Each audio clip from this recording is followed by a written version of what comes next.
There's a bunch of reasons why pocket hole joinery has become so popular with cabinet makers. The tools don't cost a lot, the process is quick and easy to learn, and the joinery it makes is fast and super solid. Pocket screws work a lot like toenailing does in carpentry. The screw goes at an angle into the side of one board and then passes down through into the board below. But the screw threads make this joint a lot stronger than a toenail joint. A good basic pocket screw kit comes with a jig like this Kreg K4, comes with the special drill bit and special driving bit you need, and a good solid face clamp. You'll also need some special screws. You might also want to make a simple jig like this one that supports long pieces for drilling.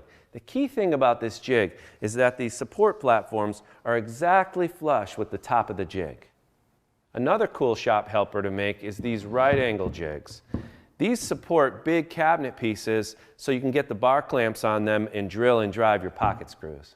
So let's use this basic system to make a simple plywood cabinet plus a nice solid wood face frame. We'll do it all fast and strong with pocket screws. The first step in the process is to drill the pocket holes. Now these are not very pretty, so the game is to figure out where to hide them.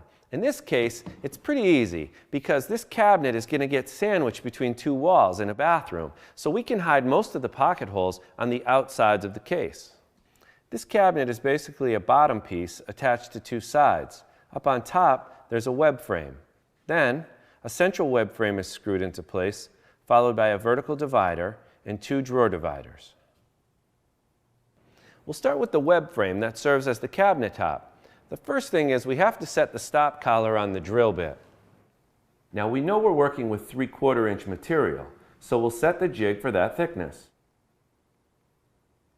The upper web frame is made of two long stretchers that are connected by two short pieces.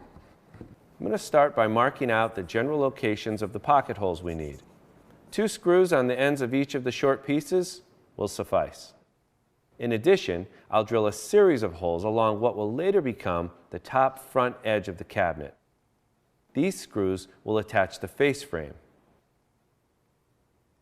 The 2 cabinet sides will rest on top of the base. I'll mark 4 holes along the bottom edge of each side panel to secure them to the base. Then I'll mark 4 holes along the top edge of each panel to attach that upper web frame. Last, I'm going to pre-drill for the vertical face frame styles that are going to go on the outer edges of the cabinet box.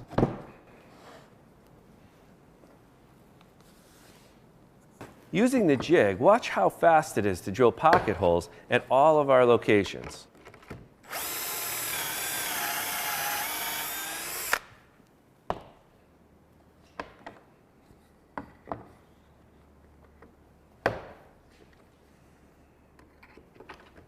And notice how the support platforms keep the parts nice and level.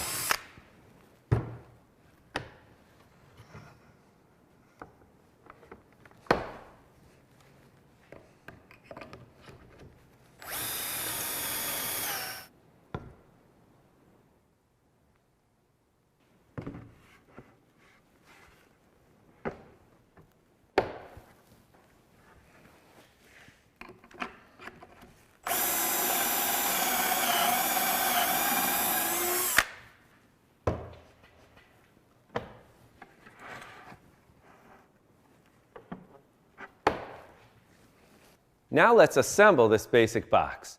Aside from hiding the holes, the other challenge with pocket screws is that they want to shift the workpieces slightly when they're tightened.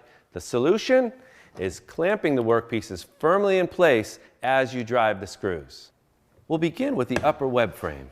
Use the face clamp to keep all of the components flush with one another as you drive the screws into place. A slow drill speed helps keep components from shifting around as the screws go in. And an impact driver doesn't hurt either.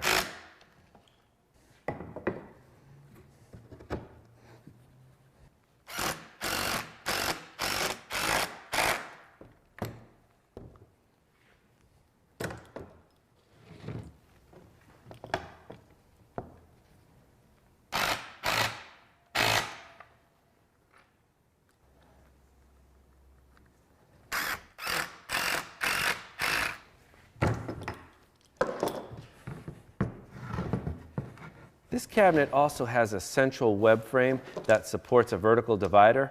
I'm going to go ahead and tackle that right now too.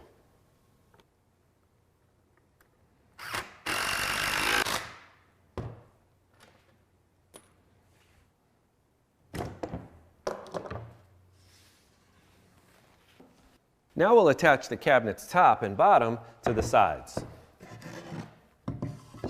To join each side to the base, I'm going to clamp on the right angle jig to help me position the pieces. And then put a bar clamp as close as possible to each pocket hole to stop the pieces from shifting.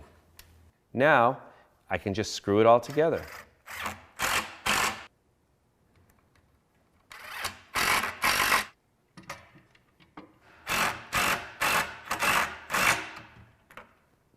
Now that we've built the basic box, we've got it flipped upside down so we can install that last web frame that's going right through the middle.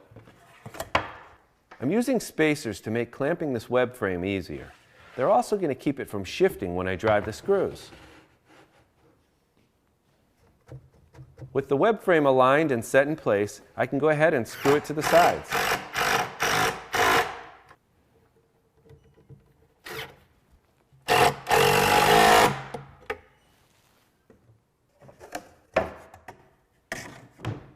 All right, now that we put in this central web frame, we're ready to put in the central divider.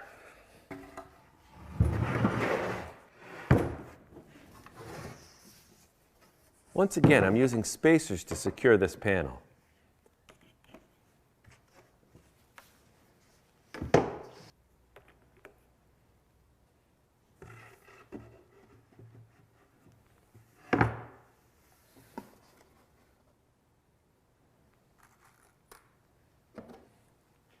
I'm screwing the divider in place from inside the drawer opening. When the drawers are in place, the holes will be hidden.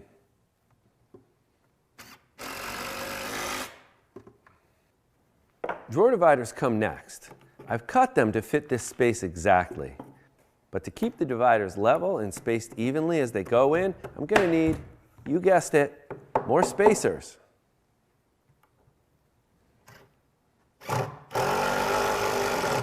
Now we're ready to put on our face frame. We've got all the pieces milled and cut and sanded, and we're going to put on the vertical pieces first, like this, and then fill in with the horizontal pieces, cutting them to fit precisely between these verticals. You'll notice on the back of this vertical piece called a stile that we've rabbited out the edge. That's because this edge is going against the wall. Now walls are not even, so we're going to need to either sand or saw this edge to be snug, dead snug to the wall. And with the rabbet, there'll be less material to remove. Okay, we want this stile here to be dead flush with the inside of this case. And I know that the pocket screws, which are on the outside, are going to tend to want to pull it this way as they're tightened, even with these clamps in place. So here's a tip. Cheat the stile over just a little bit, maybe a 32nd of an inch, and then clamp it in that spot, nice and firm. And then when the screws drive in, it'll draw back nice and flush with this edge. With an impact driver, you can hear the sound change as the screws are driven home. With a regular drill, you probably want to set your clutch to medium so it doesn't overdrive the screws.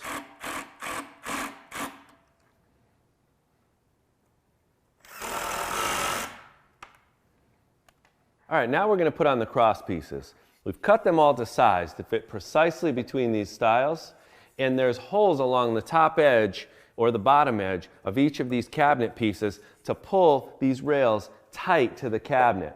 But you'll also notice holes in the rails themselves. These are intended to pull the rails tight to the stiles. We've clamped these bandings in place using a caul to protect this soft pine, and then I just screw them down. We've got a row of screws along the edge of the cabinet, and then one screw at each end.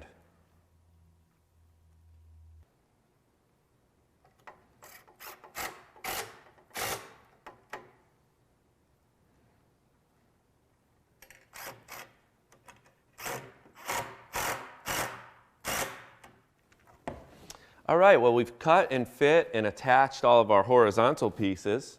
And I just got done putting in this vertical banding. And right now I'm working on these drawer divider pieces, and then we'll be done. Notice I'm using a caul again to protect the wood, and I'm driving screws both from the cabinet and through the face frame piece itself.